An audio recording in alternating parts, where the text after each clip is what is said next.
Hello everyone, welcome to Kerala PSC HSA English classes. This is class 12. Today we are discussing on Rabindranath Tagore's poem Where the Mind is Without Fear. This is the 35th poem in Gitanjali. It was originally composed in Bengali and the title name is Chitto Jeda Bhaishunyo. It appeared in the volume Naivedya in the poem titled Prarthana in 1901. The English translation was composed around 1911 when Tagore was translating some of his works into English after the request from William Rothenstein. It was in 1912 that the anthology Gitanjali, which means song offerings, got published by the Indian Society in London. And in 1913, it got the Nobel Prize.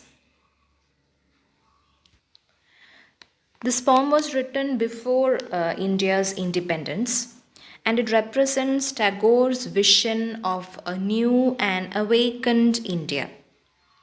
It is an expression of the poet's reflective spirit and contains a simple prayer for his country, the India of pre-independence times. The people of India were eagerly waiting to get their freedom from the British rule, and in this poem, Tagore reveals his own concept of freedom. So let's see the poem Where the Mind is Without Fear.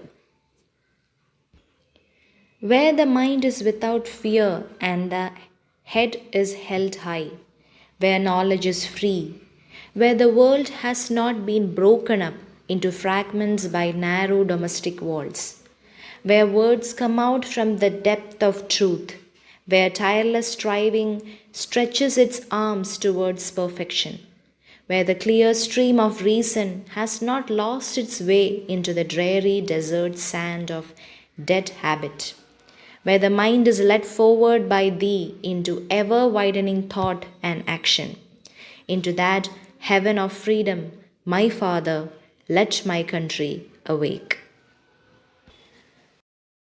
As a representative of his countrymen, Tagore prays to the Almighty that they all should be free from any fear of oppression or forced compulsion. Here it refers to the British rule. The people should have a fearless mind and their head should be held high with dignity. So, according to Tagore, in a truly free country, every person should be fearless. There should be peace of mind and should have a sense of self dignity. The poet also dreams for a nation where the knowledge would be free. Education should not be restricted to some dominant class of people, but to everybody, because education is enlightenment. Especially the children should learn freely for the society, for the nation, for that spirit of nationalism. There should be unity. It's not only about his own nation, India, but also the entire world should be united. It should not be broken up into fragments. That means people should not be divided based on the caste, color, religion, and other factors. All are one. There should be no domestic walls that separate the people into different groups that would break the unity. Tagore wants a nation where people are truthful. There should be truth in the words, in the action. There should be no artificiality or superficiality in whatever things we are doing. Words should come out from the depth of their hearts. The poet wants everyone to work hard to reach their goal, to reach the perfection. He thinks that there should not be, people who get tired very easily. People should not be lazy, and they should not ignore their work. They should be full of spirit and energy and work hard at their best. In line 7, Tagore compares reason or logical thinking to a clear stream. In the next line, dead habits or superstitious beliefs are compared to dreary desert. So, Tagore here explains that the stream of reason should not lose its way or get stuck because of the desert of prejudices, because of bad habits.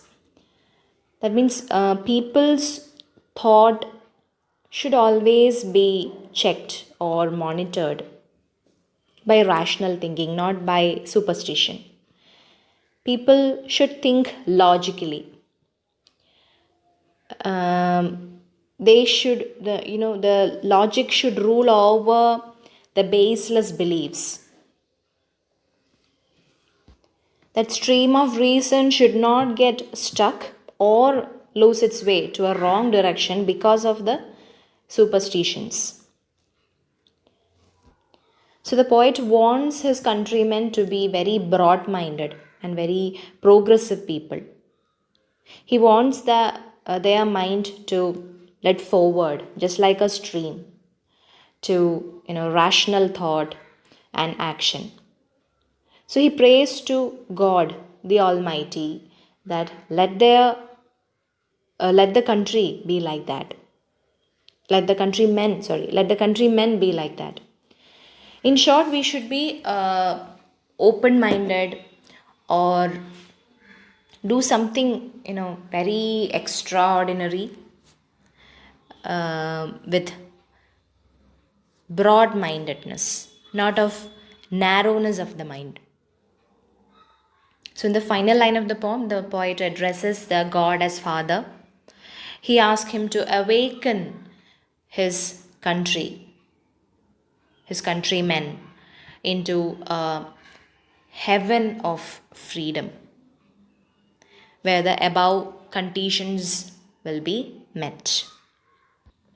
There should be no darkness, no ignorance, no prejudices, evil, bad habits, but there should be freedom of mind. There should be education. There should be rational thought. There should be the dignity, the self-dignity, so that our country would feel like heaven, where our mind will be free and fearless from the bondage, from oppression. So people should not remain inactive. They should do something. They should do hard work. They should get education. They should be happy and lead a peaceful life from all evils, free from all evils, and enjoy the freedom. So political freedom is not only the thing. There should be freedom of mind. There should be freedom of knowledge, truth. There should be hard work. Then only we will be able to realize that our nation is a true free country.